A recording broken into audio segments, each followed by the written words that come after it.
नमस्कार दोस्तों, स्वागत है आपका लर्न 24x7 में। हम आपके साथ उपस्थित हैं मैपिंग से रिलेटेड एक नई सीरीज को लेकर के, जिसमें कि हम अक्षांश और देशांतर से संबंधित जो विभिन्न परीक्षाओं में प्रश्न पूछे गए हैं उसको सॉल्व करेंगे। तो चलिए स्टार्ट करते हैं वीडियो को। देखिए, इसमें पहला प्रश्न है कि यदि एक प्रेक्षक तारों को क्षितिज से लंबवत उठते देखता है तो वह अवस्थित होगा। तो क्षितिज क्या होता है? क्षितिज होता है जहाँ पे धरती और आसमान जिस पॉइंट पे एक दूसरे से मिलते हुए दिखाई देते हैं उसे क्षितिज कहा जाता है। अगर उस पॉइंट पे अगर प्रेक्षक को लंबवत दिखाई देता है तो समझ जाइए कि वो विषुवत रेखा पर है। ठीक है, तारा जैसे सूर्य जो है तारा ही है। देखिए, दूसरा प्रश्न है कौन सा देशांतर प्रधान या म्योत्तर के साथ मिलकर ग्लोब पर बृहद वृत्त का निर्माण करता है? तो हमने बताया था कि जो 0 डिग्री देशांतर है उसे प्रधान या म्योत्तर या जीएमटी ग्रीनविच मीन टाइम या फिर प्राइम मेरिडियन कहा जाता है। और 0 डिग्री से 180 डिग्री जो होता है ठीक अपोजिट में होता है, और इससे 0 डिग्री को प्राइम मेरिडियन कहा जाता है, 180 को एंटी मेरिडियन कहा जाता है। तो 0 डिग्री और 180 डिग्री एक दूसरे के साथ मिल करके, जैसे ये पृथ्वी हो गया या ग्लोब हो गया, तो यहाँ 0 डिग्री जैसे हो गया 0 डिग्री, और इसके ठीक अपोजिट में 180 डिग्री है, तो ये दोनों मिल करके बृहद वृत्त का निर्माण करेंगे। और इस तरीके से जितने भी वृत्त बनते हैं, जैसे 0 डिग्री के बगल में 1 डिग्री हो गया, अगर 1 डिग्री और उसके अपोजिट में जो रेखा है वो मिल करके बृहद वृत्त का निर्माण करते हैं। देशांतर रेखाएं सभी जो है बृहद वृत्त का निर्माण करती हैं, केवल एक को छोड़ करके 180 डिग्री जो होता है वो अंतर्राष्ट्रीय तिथि रेखा होती है। देखिए, ग्लोब पर दो स्थानों के बीच की न्यूनतम दूरी, यहाँ पर प्रश्न जो है गलत टाइप हो गया है, यहाँ पर है नहीं। ठीक है, नहीं होती है। तो अंतर्राष्ट्रीय तिथि रेखा जो है, अंतर्राष्ट्रीय तिथि रेखा को 8 स्थानों पर कई सारी परीक्षाओं में पूछा जाता है कि अंतर्राष्ट्रीय तिथि रेखा को कितने स्थानों पर मोड़ा गया है, तो इसे 8 स्थानों पर मोड़ा गया है। और इसी मोड़े जाने की वजह से, जैसे 180 जो डिग्री होता है वो अंतर्राष्ट्रीय तिथि रेखा होती है, अगर मान लीजिए कि 179 इसके बगल में होता, इसके बीच की दूरी जो है न्यूनतम दूरी नहीं होती है। ठीक है? अब मध्य रात्रि का सूर्य दिखाई देता है, यह जो है उत्तरी ध्रुव पर दिखाई देता है, और दक्षिणी ध्रुव दोनों इसका आंसर होगा। लेकिन मध्य रात्रि का देश जो है वो नॉर्वे को बोला जाता है। ठीक है? नॉर्वे को मध्य रात्रि का देश बोला जाता है इसलिए, और नॉर्वे जो है वह उत्तरी ध्रुव पर स्थित है, इसलिए इसका सटीक आंसर उत्तरी ध्रुव होगा। लेकिन अगर विकल्प में दक्षिणी ध्रुव भी दिया है और दोनों दिया है तो दोनों विकल्प को माना जाएगा। ठीक है, अब आगे देखते हैं।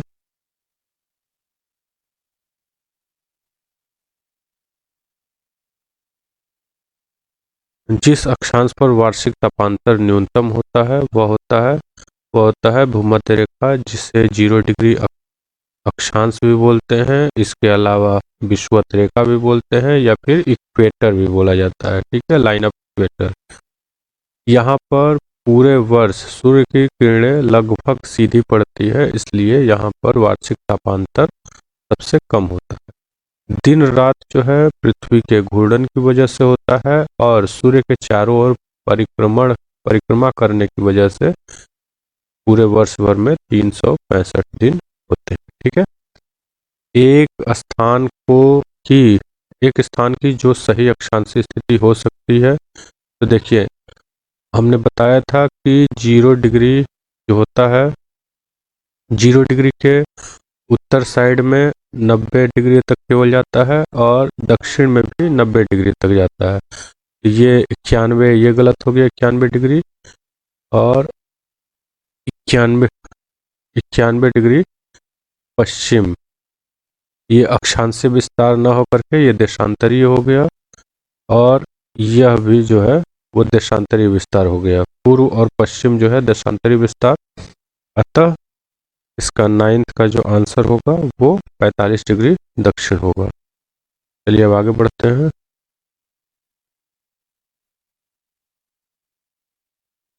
देखिए, किसी स्थान का मानक समय निर्धारित करने का आधार होता है, तो ये जो होता है वो प्रधान मध्याह्न रेखा होती है।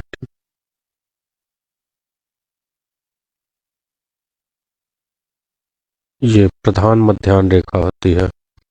पृथ्वी पर मरुभूमि होने की संभावना सबसे अधिक कहाँ पर होती है?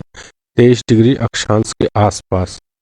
तो आप मैप में जरूर देखिए कि 23 डिग्री अक्षांश के आसपास कौन कौन से मरुस्थल हैं। अफ्रीका महाद्वीप में आपको सहारा मरुस्थल दिख जाएगा, भारत का थार मरुस्थल दिख जाएगा। उसके अलावा दक्षिण में आप देखेंगे तो दक्षिण में आपको अर्जेंटीना के पास में शीत मरुस्थल मिल जाएगा, ऑस्ट्रेलिया महाद्वीप का मिल जाएगा। और भी जो मरुस्थल हैं आप उसकी अवस्थिति को जरूर देखिए मैप पर। मकर रेखा नहीं गुजरती है। मकर रेखा के बारे में हमने पढ़ा था, देखिए चिली, अर्जेंटीना, ब्राज़ील और पराग्वे, ठीक है। दक्षिण अमेरिका के इन देशों से, केवल इन्हीं देशों से बोलीविया जो है दक्षिण अमेरिका के उत्तरी हिस्से में है, इसलिए यहाँ से नहीं गुजरती है, ठीक है। तो इसका आंसर होगा नहीं गुजरती है, अर्थात बोलीविया से नहीं गुजरती है। अगला प्रश्न देखते हैं। निम्न में से कौन सा बृहद वृत्त है? देखिए, इसमें जो है जो पृथ्वी है, पृथ्वी पर 23.5 डिग्री यहाँ पर होगा तो यह तो छोटा वृत्त बनेगा। भूमध्य रेखा पर जो है यह सबसे बड़ा वृत्त बनता है, ठीक है। तो भूमध्य रेखा पर सबसे बड़ा बनेगा, ये नहीं होगा। 66.5 डिग्री तो और छोटा वृत्त बनेगा ऊपर की ओर, ये भी नहीं होगा, ठीक है। कौन सी अक्षांशीय पेटी शांत अक्षांश, इसको डोलड्रम भी कहा जाता है, ठीक है। डोलड्रम भी कहा जाता है, जो कि 0 डिग्री से 5 डिग्री उत्तर और दक्षिण, मतलब 5 डिग्री इधर नॉर्थ साइड में और 5 डिग्री दक्षिण में, ठीक है। 5 डिग्री दक्षिण में, तो उनके बीच में होता है। सब सर्वाधिक मौसमी विषमताएं पाई जाती हैं मध्य अक्षांशों पर। मध्य अक्षांश का कहाँ से कहाँ तक होता है? 23.5 डिग्री से लेकर के 66.5 डिग्री तक, दोनों साइड में, यानी उत्तरी और दक्षिणी, नॉर्थ और साउथ दोनों तरफ, ठीक है। जो कि 23.5 डिग्री कर्क रेखा से लेकर के आर्कटिक सर्किल तक और मकर रेखा से लेकर के अंटार्कटिका सर्किल तक, इस अक्षांश रेखा के सहारे यूएसए और कनाडा, तो ये 49 डिग्री पैरेलल जो है, 49 डिग्री उत्तरी अक्षांश जो है 1884 में निर्धारित किया गया था कि यूएसए और कनाडा की सीमा रहेगी, ठीक है। सभी देशांतर बृहद वृत्त होते हैं, ये कथन सही है। एक बृहद वृत्त पृथ्वी को 2 समान भागों में विभाजित करते हैं। तो ये आप किसी भी एक बॉल को या किसी गेंद को लेकर के देखेंगे और चारों ओर ऐसे सर्किल अगर बनाएंगे इधर से लेकर के उस पार तक, ये जो है एक समान होगा। एक बृहद वृत्त पृथ्वी को 2 समान भागों में विभाजित करता है।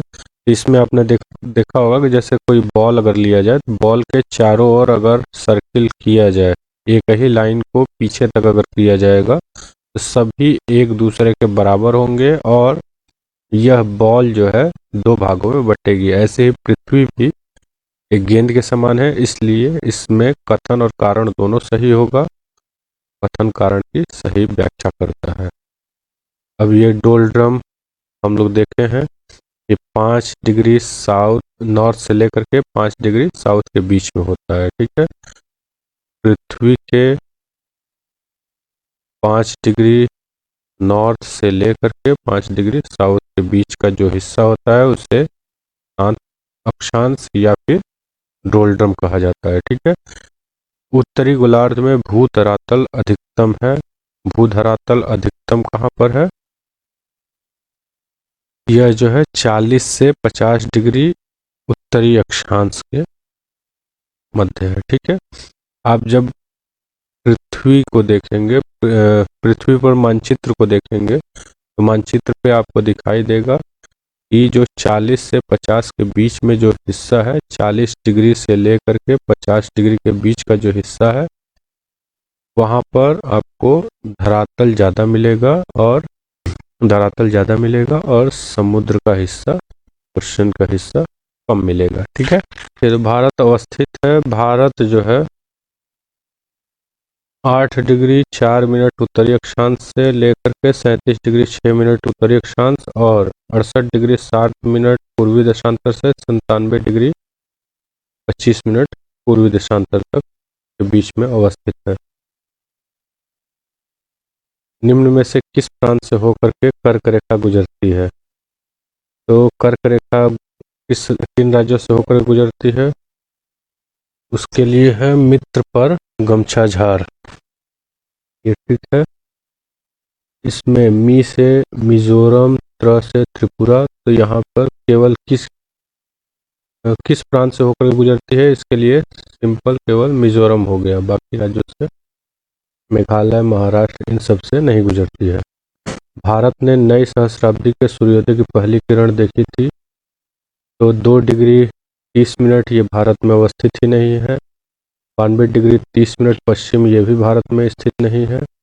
82 डिग्री 30 मिनट ये जो है भारत के मध्य में लगभग पड़ जाएगा, लेकिन जो मान लीजिए ये भारत है और यहाँ पर 1 जनवरी 2000 की बात हो रही है। 1 जनवरी 2000 को सूर्य की स्थिति जो होती है भारत से दक्षिणायन होती है, यानी सूर्य जो है मकर रेखा के सीध में रहता है इस समय। ठीक है, इस समय सूर्य जो है मकर रेखा के समीप स्थित होता है और सूर्योदय जो होता है वह ईस्ट से होता है, यानी भारत का ईस्ट जो है इधर है। तो ईस्ट साइड में भारत की स्थिति जो है 97 डिग्री 25 मिनट है। तो 97 डिग्री 25 मिनट के नज़दीक निकट 92 डिग्री 30 मिनट है, अतः यहाँ पर हो। अफ्रीका की कौन सी नदी मकर रेखा को, ठीक है, मकर रेखा दक्षिण में पड़ता है, वहाँ पर लिम्पोपो नदी हो जाएगी। अफ्रीका की कांगो नदी 2 बार काटती है, यह जो है भूमध्य रेखा को 2 बार काटती है। अब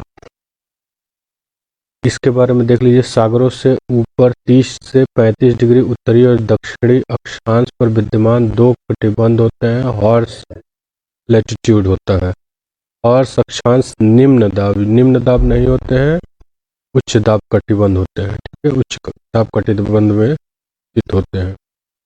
तो हॉर्स अक्षांश ये पहला सही है, दूसरा गलत है।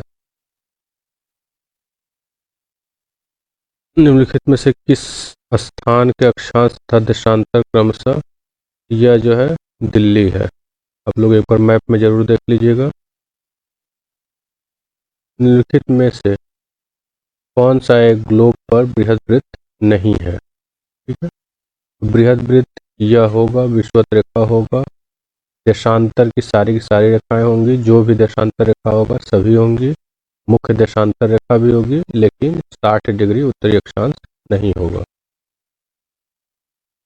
0 अंश अक्षांश तथा 0 अंश देशांतर यह अटलांटिक महासागर में, ठीक है, एक दूसरे को काटती है। प्रधान या म्योत्तर तथा विषुवत रेखा का प्रतिच्छेदन बिंदु जो होता है वह अंध महासागर में है। यह घाना देश के दक्षिण में स्थित है। किसी स्थान का मानक समय निर्धारित करने का आधार होता है, तो यह प्रधान मध्याह्न रेखा होती है। प्रधान या म्योत्तर नहीं गुजरती है, तो सबसे पहले है यूरोप में केवल 3 देशों से गुजरती है, यूके, फ्रांस और स्पेन। तो फ्रांस स्पेन हो गया, और अफ्रीका के अल्जीरिया से गुजरती है, लेकिन नाइजर से नहीं गुजरती है, तो यह नाइजर हो जाएगा इसका। प्रधान या म्योत्तर गुजरती है, फ्रांस से गुजरती है, अल्जीरिया से गुजरती है, लेकिन नाइजीरिया और पुर्तगाल दोनों से नहीं गुजरती है। इसका आंसर हो जाएगा 1 और 2। किसी एक क्षण निम्नलिखित नगरों में से किस एक में घड़ी समय अन्य 3 नगरों के घड़ी समयों के समान नहीं होता है? तो यहाँ पर यूके में तो होगा ही, यूके में जीएमटी को फॉलो किया जाता है, लिस्बन में भी जीएमटी को फॉलो किया जाता है और घना जीएमटी से गुजरती है, लेकिन आदिस अबाबा जो है लगभग 2.5 घंटे आगे है जीएमटी से, वहाँ पर नहीं होता है।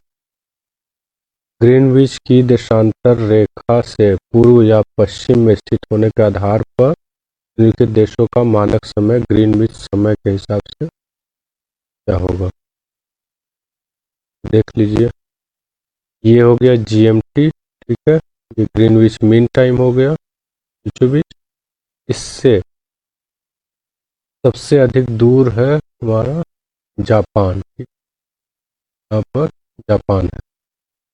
जापान के पहले जब आते हैं तो जीएमटी से ईरान की दूरी देख लीजिए, उसके बाद से आते हैं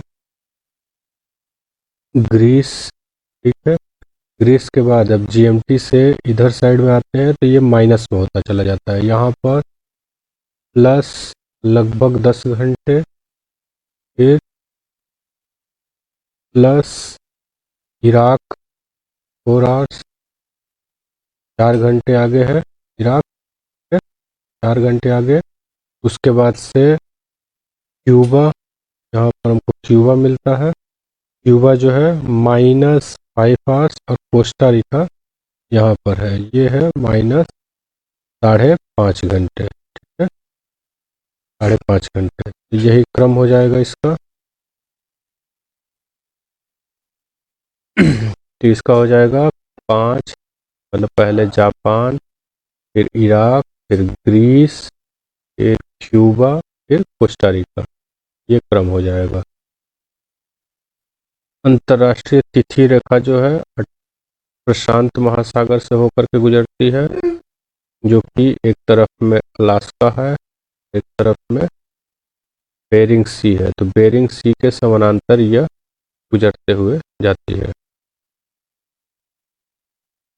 तिथि निर्धारक रेखा पर ग्रीनविच से 12 घंटे का अंतर है, ठीक है, और इंटरनेशनल डेट लाइन जो है यह ग्रीनविच से 12 घंटे आगे है, ठीक है, और तिथि निर्धारक रेखा 180 डिग्री देशांतर पर स्थित है, ये भी सही है, यानी कथन और कारण दोनों सही है, और कथन कारण की सही व्याख्या करता है। निम्नलिखित में से कौन सा एक जल डमरू मध्य अंतर्राष्ट्रीय तिथि रेखा के सर्वाधिक निकट है? तो यह बेरिंग जल डमरू मध्य है। पृथ्वी की भूमध्य रेखा की पृथ्वी की भूमध्य रेखा की कुल लंबाई है, तो यह जो है, आप भूमध्य रेखा की लंबाई अगर निकालना होगा तो जैसे किसी वृत्त का जो परिधि होता है वो निकालने का फॉर्मूला होता है 2×22/7 आर पृथ्वी की त्रिज्या जो है लगभग 6400 किलोमीटर है, तो जब ये काउंट करेंगे इसका जो हो जाएगा लगभग 40,000 किलोमीटर, ठीक है।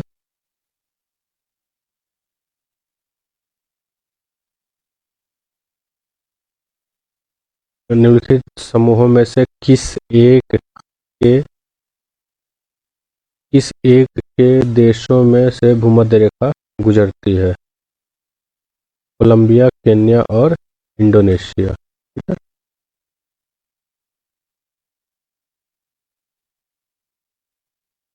भूमध्य रेखा निम्नलिखित में से किस देश से होकर नहीं गुजरती है? तो भूमध्य रेखा केन्या से होकर के गुजरती है, मेक्सिको यहाँ से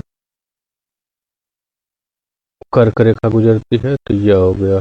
तो केन्या, इंडोनेशिया, केन्या, इंडोनेशिया और ब्राज़ील से होकर के गुजरती है, लेकिन मेक्सिको से नहीं गुजरती है। निम्नलिखित देशों में से कौन भूमध्य रेखा पर अवस्थित है? तो ब्रुनेई अवस्थित नहीं है, केन्या स्थित है, कोलंबिया और वेनेजुएला नहीं स्थित है, यानी केवल कोलंबिया और केन्या हो जाएगा, यानी 2 और 3। भूमध्य रेखा गुजरती है, किससे किससे गुजरती है भूमध्य रेखा? भूमध्य रेखा केन्या से। ठीक है? जिस अक्षांश पर वार्षिक तापांतर न्यूनतम होता है, पहले देख चुके हैं भूमध्य रेखा पर वार्षिक तापांतर कम होता है क्योंकि यह यहाँ पर सूर्य की किरणें लगभग सीधी पड़ती है। निम्नलिखित नगरों में से कौन सा एक भूमध्य रेखा के सर्वाधिक निकट है? यह हो जाएगा सिंगापुर। जकार्ता जो है इंडोनेशिया की राजधानी है और इंडोनेशिया से भूमध्य रेखा गुजरती है, लेकिन यह जकार्ता जो है भूमध्य रेखा से अधिक दूर है। सिंगापुर लगभग 137 किलोमीटर की दूरी पर है। भूमध्य रेखा, कर्क रेखा और मकर रेखा तीनों निम्न में से किस एक महाद्वीप से गुजरती है? तो केवल एकमात्र महाद्वीप है अफ्रीका, जो कि हम लोग पहले भी देख चुके हैं। यहाँ से कर्क रेखा, उसके बाद भूमध्य रेखा और मकर रेखा तीनों गुजरती है। ठीक है, कर्क रेखा नहीं गुजरती है। कर्क रेखा भारत से गुजरती है, म्यांमार से गुजरती है। यह जो है ईरान से नहीं गुजरती है, मिस्र से गुजरती है। ठीक है, यूपीपीसीएस प्री 2005 में पूछा गया प्रश्न है। मकर रेखा नहीं गुजरती है। ठीक है? तो बोलीविया हम लोग देख चुके हैं, बोलीविया किसी में भी नाम नहीं आया है अक्षांश देशांतर जब हम पढ़ रहे थे। तो ब्राज़ील, पराग्वे और अर्जेंटीना और इसके साथ साथ साउथ अमेरिका का चिली जो देश है, चिली, उससे भी यह गुजरती है।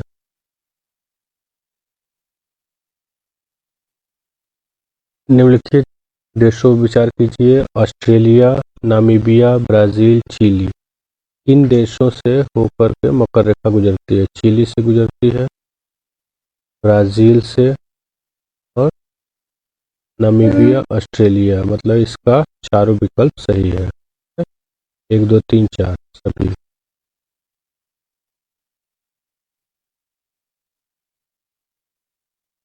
तो धन्यवाद दोस्तों।